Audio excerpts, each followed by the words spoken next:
ما چې په کوم ورځ روس په امو دریا پورې وته نو په سبا به زه تاسو ته پوښتنه کوم چې تا امریکا استعمال کړي که تا امریکا استعمال کړه مې چې دا ټایم چې د روس او امریکا جنگ دی نو روس خو د خپل فوجان مړي وړل او 2000 زخمیان یې وړل امریکن شو مړي امریکن خو په ځای باندې تاسو جنگ وکړو د اسلام په نوم د پښتنو بچي قتل کړل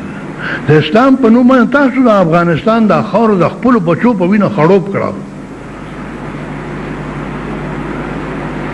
نو هغه یو رااله هغه سره مرګري د پاسه په نور رااله یو کړه استادان د کارینه طالبان ولا راو باسو چړي راو وستل خو ټول لو بنیادی دغه دا چې دې ځکه به دا بیلتون به خامخا سره واستل غواړي چې پښتانه خپل معاشره له واپس لاړ شي بشکه د مولا یو مقام دی عالم دین یو مقام دی او دا غیز دې سره بیا د ملک حکومت سره دې سره وي سکار نه دا ټول لوبه چې روانه شوې دوم د دین روانه شوې ده چې دلته موږ طالبان چې را پاسو طالبان خاص نوم دی هر څوک خبر دی طالبان سره څوک ولاړ دي دا خبره خو پټه نه ده خدا خبره دا ده چې دې ته سړی ګوري نو دا خو د دې ملک نور د تباہ لار دی خوخی پاتې شو نن سبا د زمانه خبرانو موږ د پیرنګانو دا ورجو موږ د پیرنګي برخلاف پاس دیو تاریخ هم چلاو موږ د پیرنګي د هندستان نوزي ادھر پیښور جیل کې هم د دې د دین سپورټنټ وو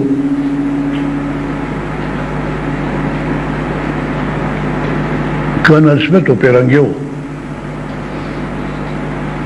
مونږ ته به تاسو مونږ د ملک او باشه خو د تاسو سپورټنټ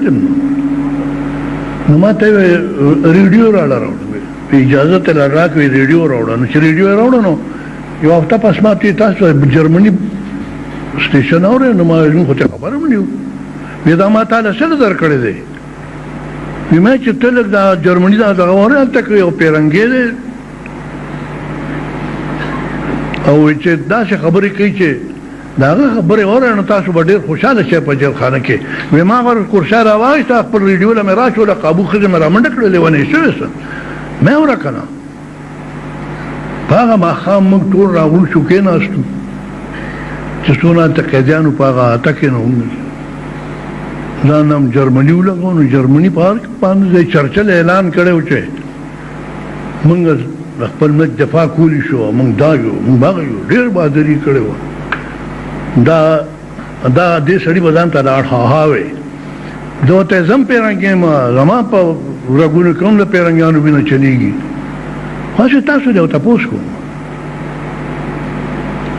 وچدا هغه زمانه نه ده چې ته ورتور راواله په سړي ورغر لګي نن چې ما خو د ماشين جنگ دی او زه چې ته ګورم او دې دا ډوپیولو دا ټوپونه وای نو ما ته دې داسې ښکاري لکه چې یو سړی د ریلوې لاین په منځ کې ولاړي او کوتک ورسره یو مټې راښکلي او دې دغه ته چې داس کوم انجن را روان دی ما سره زه په دې باندې خپل زور وینم او زه به وکړم چې دته به ځان هوښیار کړي ما ته خو ډېر کمعقل سړی ښکاري نن سبا زمانه چې دا کم خوا لاړه جي او بدقسمتي زمونږ دا چې څونه زمانه ترقي کوي نو زنګ په کور روانېږي نو دې خبره باندې خپل ذهن واضح کړي چې دا د اسلام جنگ نه دی کني موږ تر څو کوی چې بے ګناه خلک په جز کې ناس دي هغه وجل او دغه راټول او خلک وجل او دا تخریب کوي دا په اسلام کې جایز را موږ ته ثابته کې موږ بیا مرګري وي اسلام کې تخریب کاری نشته رسول اکرم دی رحمت للعالمین دی رحمت للمسلمین نه دی چې کنه مسلمان د پاره د رحمت العالمین نه پاره دی پاتې شو دغه دویمه خبره نو لکه څنګه چې د پښتنو د خپل معاشري پوره تقسیم کړی دی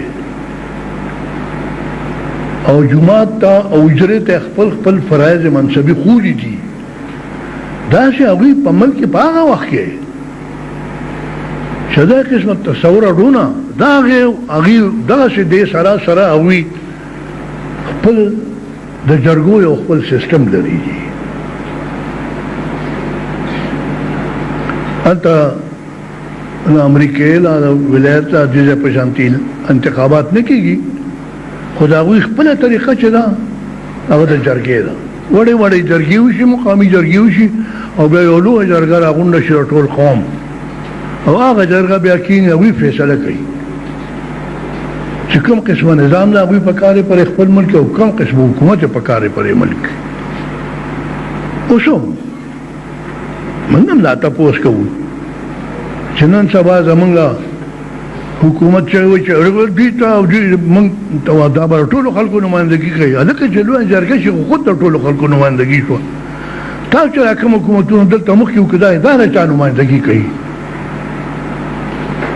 دوی د چا ووټ ورکړی چا نه تپوس کړی دی او ټوپک په زور راغلی دی که نه او دا موږ ورته وایو چې ټوپک په زور هېڅ مسله نه حل کېږي خاص کر د پښتنو په خاوره خو بلکل نه حل کېږي دا څوک په دې خیال لګیا چې زه به دغه ملک فتح کړم او دا به ځان له خپله کالوني کړم دا سوال هر سړی دا زړه نه وباسي هېڅ چېرې هم دا کار نشي کېدی د دې مسلې واحد صرف یو واحد حل دا دی چې افغانستان په ملک مداخلت د بار نه بند شي او د بار نه د هر چا مداخلت شي بندي شي هر څوک چې افغانستان کې مداخلت کوي موږ مخالف یو او با پښتانه خپل ملک تاسو خپل مخې ته پرېږده هغوی د خپل ازادۍ د خپل ملک د دفاع هغوی پوره قابل دي کوي خپل کار او دویمه دا ده چې تر څو پورې قوم نه تاسو اعتماد نه اخیستی نو حکومت جواز نه پیدا کېږي دلته او په افغانستان کې مغربي طریقه د انتخاب چې دا چلېدو شی دی نه معاشره چې ګوره تاسو ته وګورئ قبایلي معاشره ده خانه بدوش معاشره ده بې تعلیمه معاشره ده هغوی خپل حالات چې کوم دي هغوی د خپلو حالاتو مطابق به هغوی خپلې فیصلې کوي ټول د بار نه شیشې راوړه ته ورته چې راځو زه راغلی یم او دا به داسې کوي او دا به داسې کوي سوال نه پیدا کېږي وکړې تجربې خلکو که نه جي د ټول نه مخکې پیرنګې تللی و هغه هم راغی بیا پسې روس لاړ هغه هم راغی او تاسو هم یو څو حکومتونه جوړ کړل هم ناکامیابه شو اوس په دې قوم رحم وکړه په دې دنیا رحم وکړه او دا نه تباهی کوم کار چې روان کړی دا بس کې اوس افغانستان خپل مخې ته پرېږدي چې هغوی خپلې فیصلې په خپله وکړي او د خپل هغوی سره خپل هر مسلې علاج شته زما په خیال خو دغه ټولې خبرې پاتې وګړي